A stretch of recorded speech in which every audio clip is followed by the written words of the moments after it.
If I asked you right now, are you rich? You'd probably say no. In fact, you'd probably point to your mortgage, your rising grocery bills, and that one friend on Instagram who just posted from a private villa in Amalfi and say, now that is rich. I'm just getting by. But here's the reality of 2026.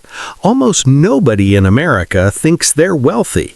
A recent survey revealed that only a tiny fraction of Americans, about 1.2%, are willing to call themselves upper class.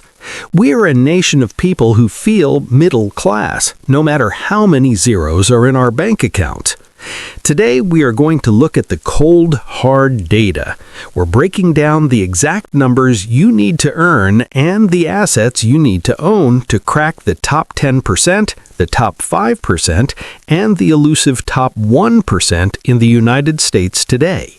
These aren't guesses. These are the actual thresholds backed by the Federal Reserve, the Census Bureau, and the IRS. To understand the rich, we first have to understand the average. In 2026, the median household income in the U.S. sits at roughly $83,730. That is the exact middle of the seesaw. If your household brings in that much, you are doing better than 50% of the country. However, if you look at the average income, the number jumps significantly to over $115,000. Why the gap? Because the average is heavily skewed by the massive earners at the very top. In fact, roughly 70% of American households earn less than that average figure. So if you're clearing six figures and still feel like you're struggling, you aren't failing, you're actually outperforming the vast majority of the population. To crack the top 10% of earners in the U.S. today, your household needs to bring in at least $251,000 a year. At this level, you've made it into the six-figure club twice over. You likely have two professional incomes, maybe a senior project manager and a specialized nurse, or a tech lead and a teacher. But here is the top 10% trap. Most people in this bracket don't feel elite. Why? Because this is the bracket of lifestyle maintenance. This income allows you to live in a safe, desirable suburb, drive two late-model vehicles, and put your kids in extracurriculars without checking your balance. But after the mortgage, the property taxes, the 401k contributions, and the $1,200 monthly grocery bill, there isn't a mountain of fun money left over. On paper, you are in the elite decile of the wealthiest nation on Earth. In reality, you're just a very busy professional keeping the wheels turning. If you want to move into the top 5%, the bar rises to approximately $350,000 in annual household income. This is where you find the senior leadership, specialized surgeons, corporate attorneys, and successful small business owners. Only 1 in 20 households in America reaches this height.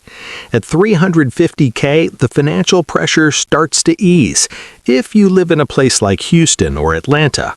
But if you live in a superstar city like San Francisco, New York, or Boston, the math changes. In these cities, a family of 4 actually needs nearly $400,000 just to live what is defined as a comfortable life. In these hubs, being in the top 5% doesn't mean you own a mansion. It often just means you were able to afford a 3-bedroom house within an hour's commute of your office. Then there is the top 1%. This is the group that dominates the national conversation. To join this club in 2026, a household needs to earn at least $780,000 a year. While we often think of the 1% as celebrities or tech founders, many are working rich. These are people who are still trading their time for money. Think of a top-tier heart surgeon married to a partner who owns a successful law firm. The gap between the top 10% and the top 1% is widening faster than ever. Just 5 years ago, the entry point was nearly $200,000 lower. The goalposts of wealth are sprinting away from the rest of the population, driven by asset inflation and the sheer scale of the American economy. Income is what you make, but net worth is what you keep. This is the part that defines true generational wealth.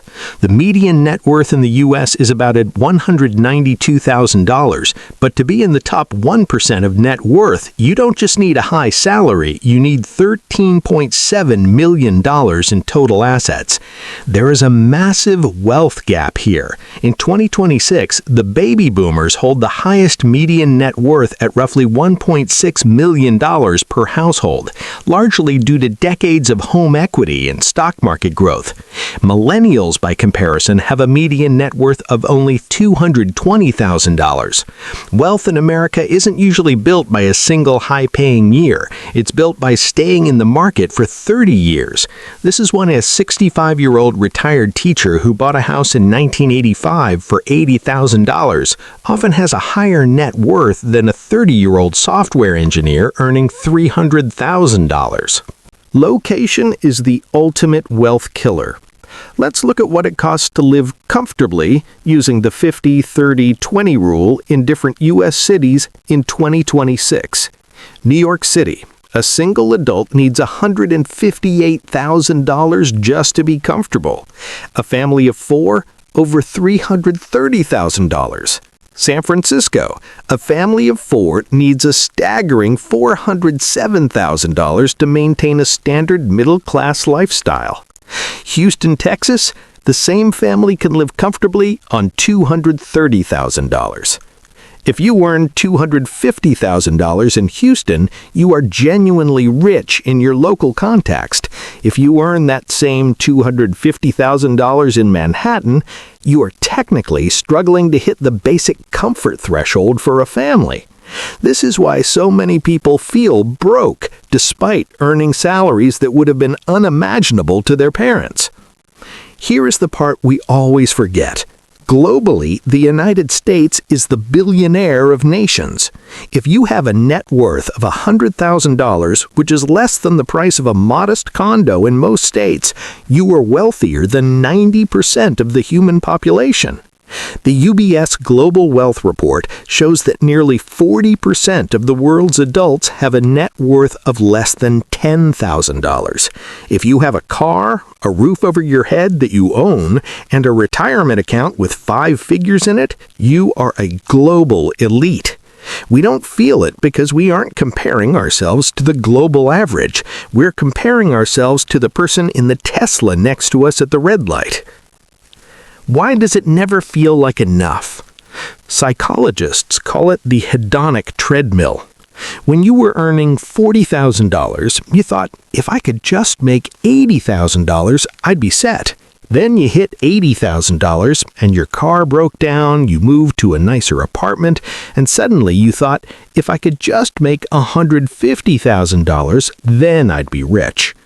We adapt to our new income almost instantly. We buy better groceries, we get a better gym membership, and we socialize with better earners. This is relative deprivation. We don't measure our success by how far we've come, but by how far we are from the people slightly above us. The most important takeaway from all these numbers is this. Being rich isn't a destination, it's a moving target.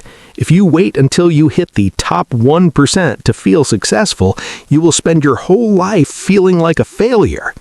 True wealth isn't about the $780,000 salary or the $13 million net worth. It's about financial agency, the ability to make choices without being dictated by your bank account. If you earn $90,000 but have zero debt at a high savings rate, you are richer than the top 10% earner who is one missed paycheck away from losing their house. Build your own number, set your own standard, and stop comparing your behind the scenes to everyone else's highlight reel. If this deep dive helped you see the numbers more clearly, do me a huge favor. Hit that like button and subscribe so you don't miss our next breakdown of the 2026 economy. I'm curious, what is the rich threshold in your specific city? Is $200K enough, or do you need much more? Drop a comment below and let's get a discussion going.